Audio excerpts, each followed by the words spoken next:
Al-Taqwim Al-Qamari, penanggalan berdasarkan dengan pergerakan bulan.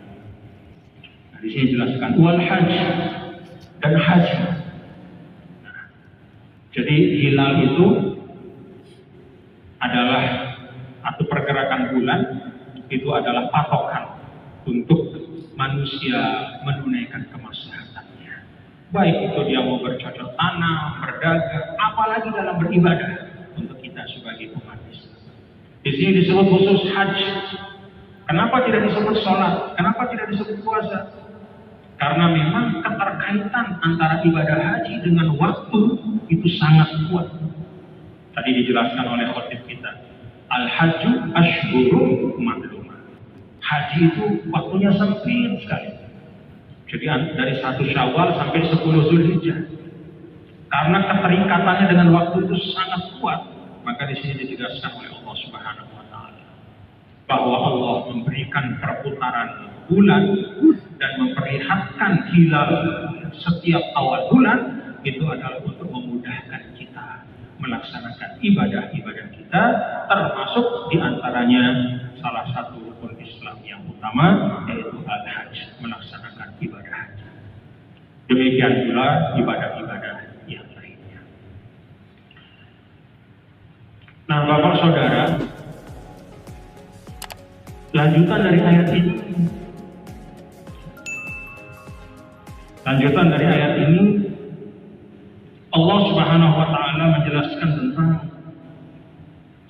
satu kebiasaan pada masa jahiliyah dulu. Walaysal birru bi an taqtul buyuta min zuhuriha. Dulu pada masa jahiliyah, termasuk pada awal-awal Islam, kalau ada orang Arab mau naik haji, termasuk pada awal Islam, kalau mau naik haji dia sudah pasang niat keluar dari rumah, lalu kemudian tiba-tiba ada sesuatu yang dia lupakan. Ya mungkin lupa duitnya lah, atau lupa makanannya, lupa apalah segala macam. Maka kebiasaan mereka aib untuk kembali ke rumah lewat pintu depan. Kenapa? Karena istilahnya kalau dia sudah ihram, sudah mau haji, sudah mau ibadah, maka tidak boleh ada yang menghalangi antara kepalanya dengan langit. Nah, kira-kira simbol, ya.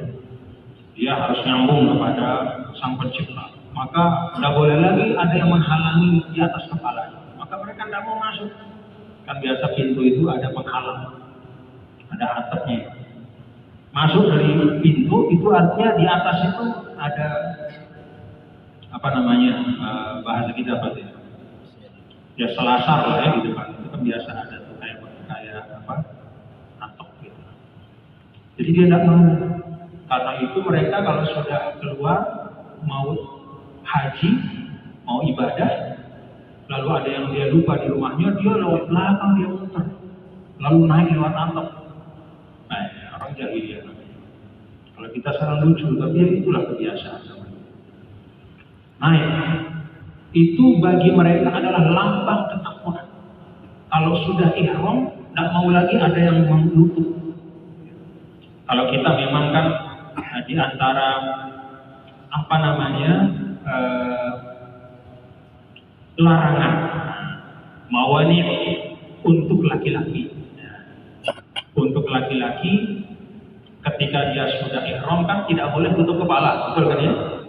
Jadi nggak boleh pakai peci gitu. Walaupun kita tiap hari pakai peci. Atau ihram kita itu tidak boleh ditaruh kepala, harus dibuka. Itu simbol juga, ya. Itu simbol. Cuma orang jahiliyah itu suka berlebihan. Sampai akhirnya mereka bikin kebiasaan seperti tadi. Kalau simbolnya sekedar yang biasa, ya, begitu seperti misalnya kita pakai pakaian ihram, kita tidak tutup kepala kita, itu dilarang, tidak boleh. Ya. Buka sebagai tanda kita langsung nyambung, ya. Ada simbol itu seperti itu. Itu bagus, tapi ini berlebihan. Sampai akhirnya mereka buat kebiasaan, kalau pulang ke rumah itu lewat atap, nggak mau lewat pintu depan. Dan mereka mengatakan inilah tanda kita takwa kepada Allah. di sini mereka dikoreksi oleh Islam. Apa koreksinya Allah kepada mereka? Walakinnal birra man taqwa. Yang namanya takwa itu bukan di situ. Bukan di urusan mau masuk loncat-loncat lewat atap. Apa urusannya sama takwa? Takwa itu kata Allah albir, melakukan kebajikan. Amal soleh itu takwa. Waktu buyut sampai abwabiha, karena itu tidak perlu kebiasaan itu walaupun kalian wariskan dari generasi ke generasi, jangan diteruskan, tidak perlu memberatkan diri. Kalau mau masuk rumah, masuk saja lewat pintu biasa. Waktu buyut sampai abwabiha, masuk biasa. Karena bukan di situ orang tua. Wattaqullah la'allakum tuflihun. Bapak-bapak saudara, kira-kira seperti itu terjemahan dan sedikit uraian dari ayat ini. Apa yang bisa kita ambil dari ayat ini? Ya tentu banyak sekali ya bapak-bapak saudara.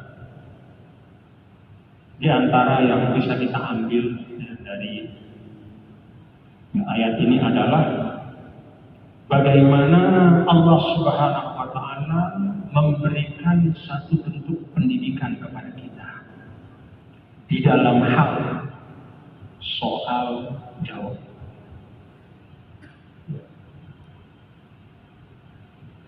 Tidak harus kita menjawab persis seperti apa yang diinginkan oleh yang bertanya, tapi jawablah dengan sesuatu yang ada manfaatnya. Jadi ketika ditanyakan, apa itu bulan sabit ya Rasulullah? Nabi tidak menjelaskan, oh bulan sabit itu adalah bulan dari tanggal 1 sampai tanggal 2, tanggal 3, nanti kemudian dia bersabit. Tapi Nabi menjawab, diarahkan oleh Allah. Qul hiya mawaqitu linnas wal hajj. Bulan sabit itu satu fenomena yang Allah ciptakan untuk kalian bisa mendapatkan manfaat, yaitu menjadikannya sebagai pedoman untuk menetapkan waktu-waktu, baik itu beribadah maupun muamalah. Ini manhaj tarbawi Qur'ani untuk kita semua. Jadi ini satu metode yang diajarkan dalam Al-Quran. Bagaimana Allah mendidik kita melalui tanya jawab yang banyak dalam Al-Quran. Wa yas'alu itu banyak dalam Al-Quran. Ada pertanyaan dalam wa yas'alunaka 'anil yatama. Mereka bertanya tentang anak-anak yatim. Jawabannya bukan anak yatim adalah anak yang kehilangan bapak ibu sampai usia dewasa, laki-laki maupun perempuan. Apa jawaban Allah? Qul islahul lahum khair. Untuk anak yatim yang perlu kalian ketahui kata Allah, islahul lahum, perlakukan mereka dengan baik. Ini satu pendidikan. Pendidikan bagi kita untuk kalau mau nanya yang penting. Jangan bertanya yang bisa menyulitkan kita, apalagi menyulitkan orang lain. Nah, dulu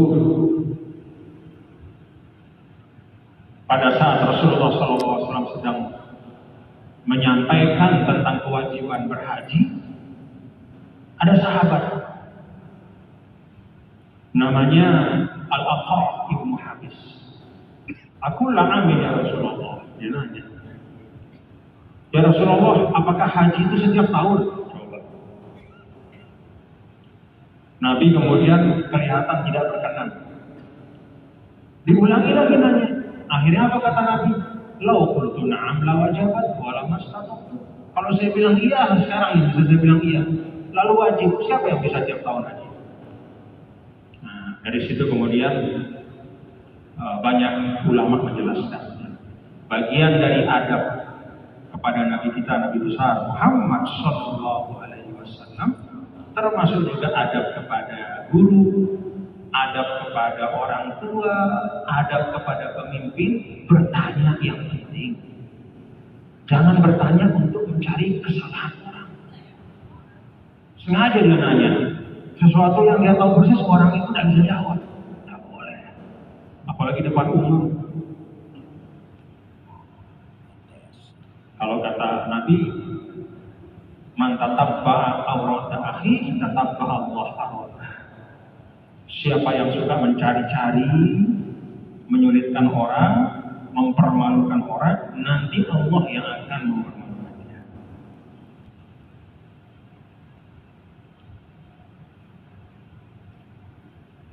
Saya tuh cukup sering diundang, ya. Ada acara yang sangat populer di televisi. Biasanya dihadapkan antara pro kontra. Sering saya diundang. Tapi saya tidak pernah datang. Kenapa? Karena yang saya lihat di situ dicari bukan kebenaran, tapi mana yang paling hebat ngomong dan paling bisa mempermalukan. Tidak mau saya datang.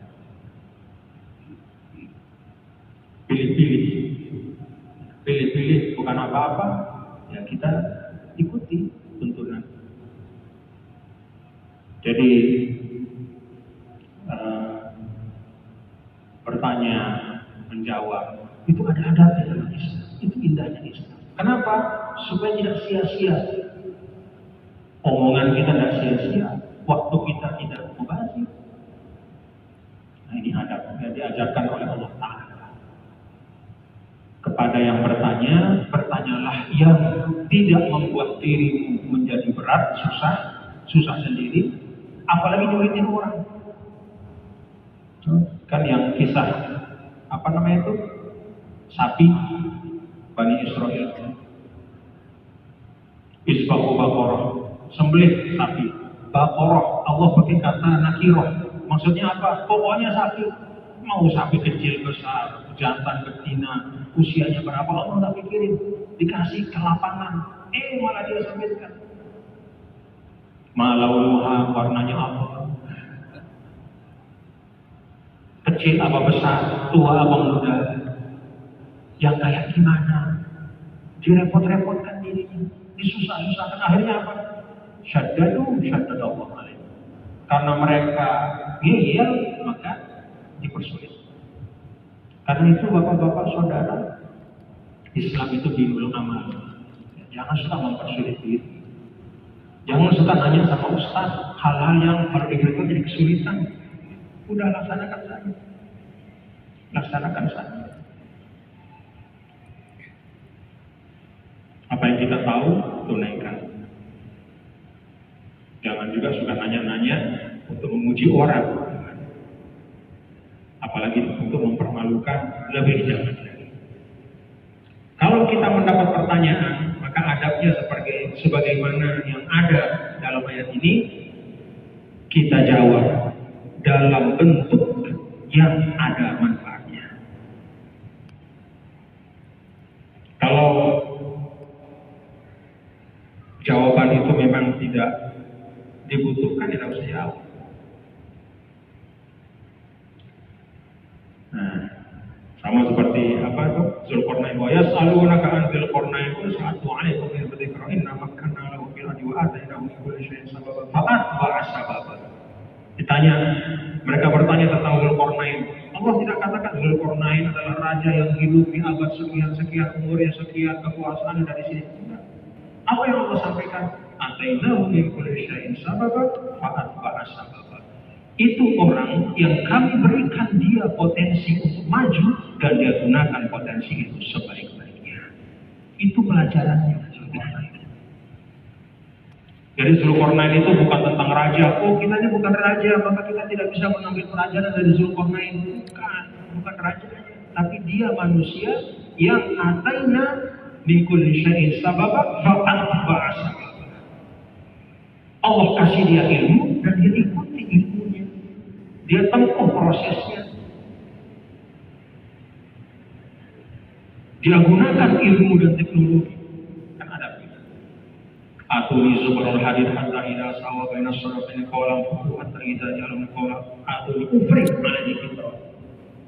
Dibangunkan benteng dari baja, disambung-sambung potongan baja, ketika sudah nyambung ditumpahkan tembaga di situ, kuat benteng. Teknologi.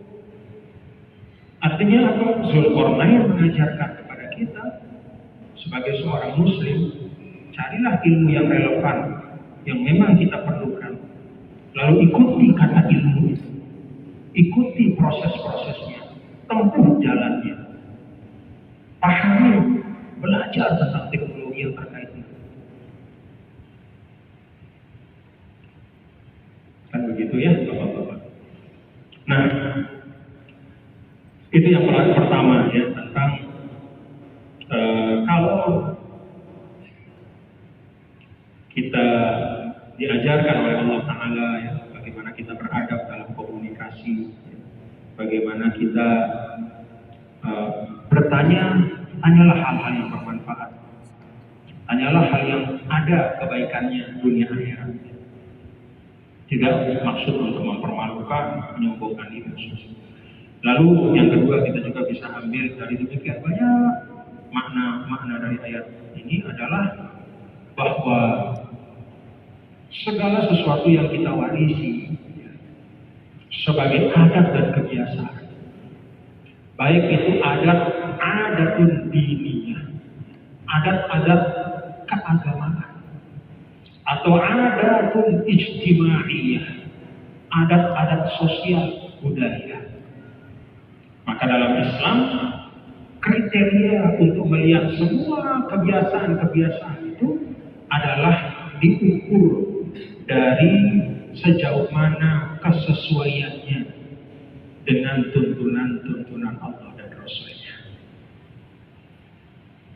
Bukan hanya kita yang punya adat, orang Arab dulu juga punya adat. Sebagian adat orang Arab yang dulu diakui oleh Islam. Ada adat kirotuyuh, menghormati tamu, diakui oleh Islam. Bahkan oleh Nabi dijadikan sebagai min alamatil iman, tanda orang iman yang kokoh. Yukrim dhaifah, muliakan tamu. Itu dulu adat orang Arab. Ada adat orang Arab dulu namanya adat istirqah. Anak itu dicarikan ibu susuan. Boleh enggak dalam Islam? Boleh, diakui.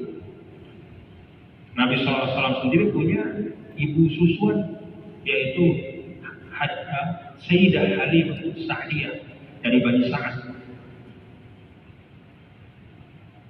Orang Arab dulu punya kebiasaan irsalul aulad ilal bawadi, sawa'un lil istirqah atau lil istifsah. Dia kirim anak-anaknya ke kampung, baik untuk mencarikan ibu susuan atau agar anaknya itu belajar bahasa. Jadi dulu orang-orang fasik itu biasa di kampung-kampung.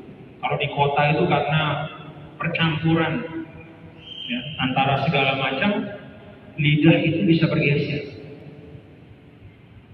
Ya sama orang Sasak. Kalau mau cari orang Sasak, jadi kampung. Kalau sudah di Mataram ini Sasak-sasakan ya. Sasak tapi udah ya begitu. Apakah adat itu diakui oleh Islam? Diakui. Dan bahkan dijadikan tradisi oleh ulama. Dulu misalnya Imam Syafi'i, ya dia dikirim untuk pergi ke bawah ke kampung untuk belajar bahasa. Sehingga Imam Syafi'i itu bukan hanya ahli fikih, dia adalah hujjah fil Arabiyah. Apa yang diomongkan Imam Syafi'i itu hujjah. Kenapa? Dia ahli bahasa. Dulu ada namanya As-Su'i, ulama ahli bahasa. Apa kata dia? Sahhahtu asy'ar al-Ghazaliyin ala syabin min Quraisy di Makkah yuqalu Muhammad bin Idris. Saya koreksi, ya. Saya hafal syair-syair dari Ghazali, itu syairnya yang fasih sekali. Kata Imam Asmu'i, saya cek kebenaran dari syair saya ini kepada Imam Syafi'i. Padahal Asmu'i umurnya 20 tahun lebih tua dari Imam Syafi'i. Kenapa Imam Syafi'i bisa fasih? Karena dia dikirim oleh orang tuanya ke kampung untuk belajar bahasa. Itu adat orang zaman dulu jahiliyah itu. Diakui oleh Islam. Jadi ada adat-adat zaman dulu sebelum datangnya Islam itu diakui oleh Islam karena di situ ada kebaikan, satu. Yang kedua tidak bertentangan dengan prinsip agama, dua. Dan yang ketiga menghadirkan kemaslahatan. ada juga yang dikoreksi. Nah, termasuk kebiasaan yang ada dalam ayat ini, dikoreksi. Niatnya baik, tapi di situ ada gulu, ada berlebihan. Niatnya mau menunjukkan ketakwaan, kan baik, ya, baik kan bapak-bapak. Tapi caranya keliru, sampai merepotkan diri sendiri naik. Dan kalau kita baca-baca ada yang jatuh, ada yang patah kakinya gara-gara dia naik, karena tidak mau lewat pintu. Jadi idror, memudaratkan. Maka dikoreksi oleh agama. Kalau mau menunjukkan ketakwaan, jangan menyulitkan dirimu. Justru salah satu dari ciri ketakwaan itu adalah kita melaksanakannya dalam jalurnya. Itu takwa. Maka Nabi SAW, kalau kata Sayyidah Aisyah, tidak pernah beliau dikasih dua pilihan, kecuali Nabi memilih yang lebih mudah. Jadi Nabi itu orang yang tidak ribet. Jangan suka meribet-ribetin diri kita. Nabi itu orang yang sahlun qulqun, orang yang praktis, orang yang rileks.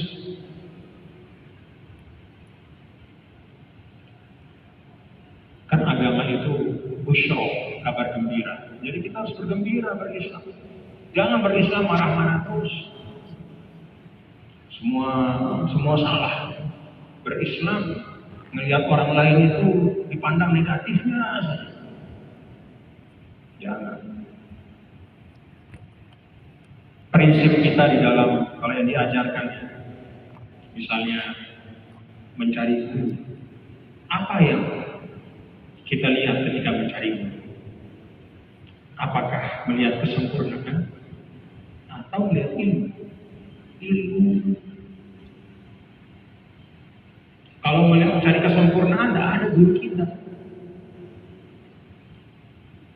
Jangankan ulama sekarang, imam-imam seperti Imam Syafi'i, Imam Ahmad, Imam Malik, Imam Hanafi, itu tidak ada di antara mereka satu pun, kecuali pasti ada di antara pendapatnya itu yang dilemahkan oleh ulama yang lain, yang ditolak, yang dikritik. Imam Syafi'i,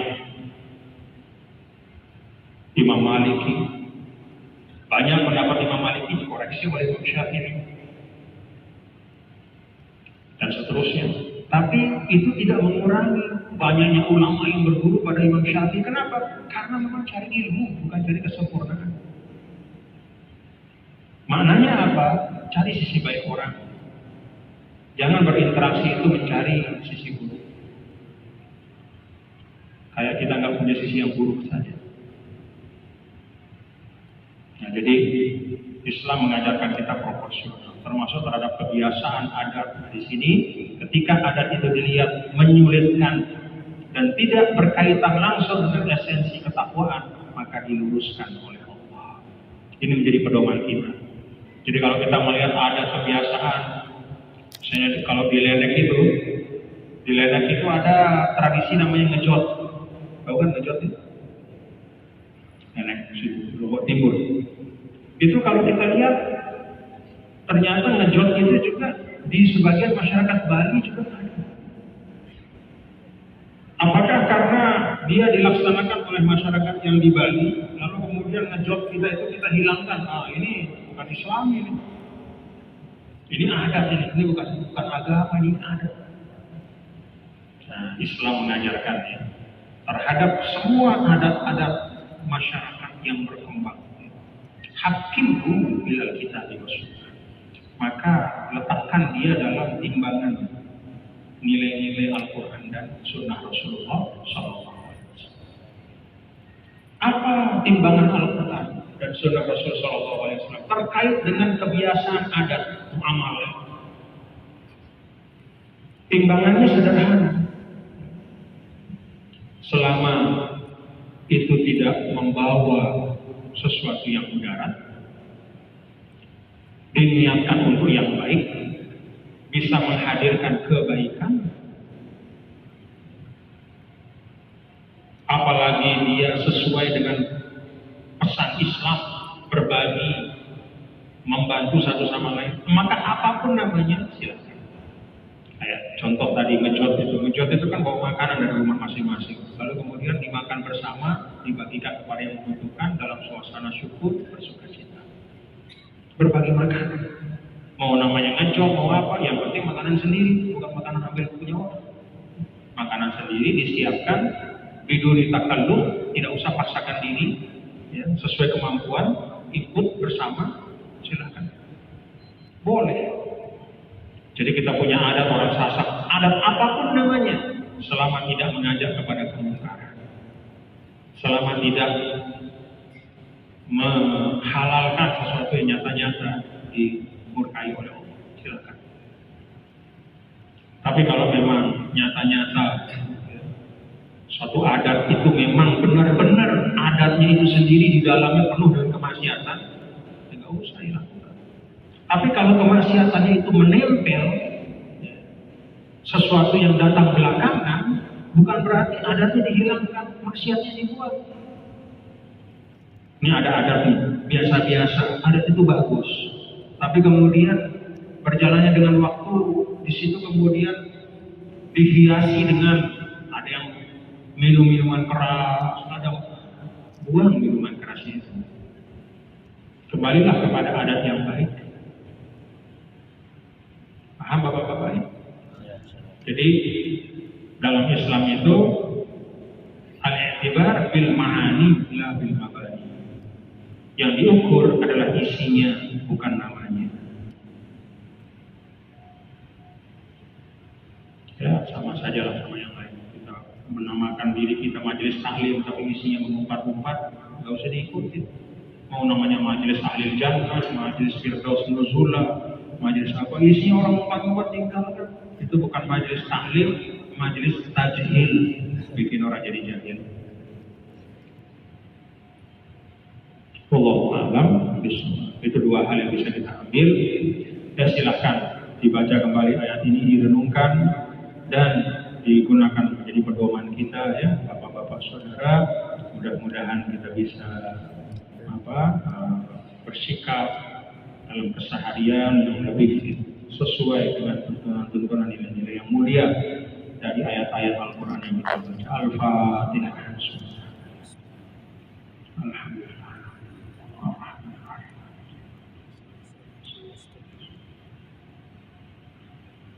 Rabbana fa'ala bima 'allamtana wa 'allimna ma yanfa'una wa waj'alna mimman yasta'inu wa inna nas'aluka ridhaka wal jannah wa na'udzubika min sakhatika wan nar. Insyaallah sallallahu alaihi wasallam Muhammad. Alhamdulillah. Assalamualaikum warahmatullahi wabarakatuh. Waalaikumsalam warahmatullahi wabarakatuh.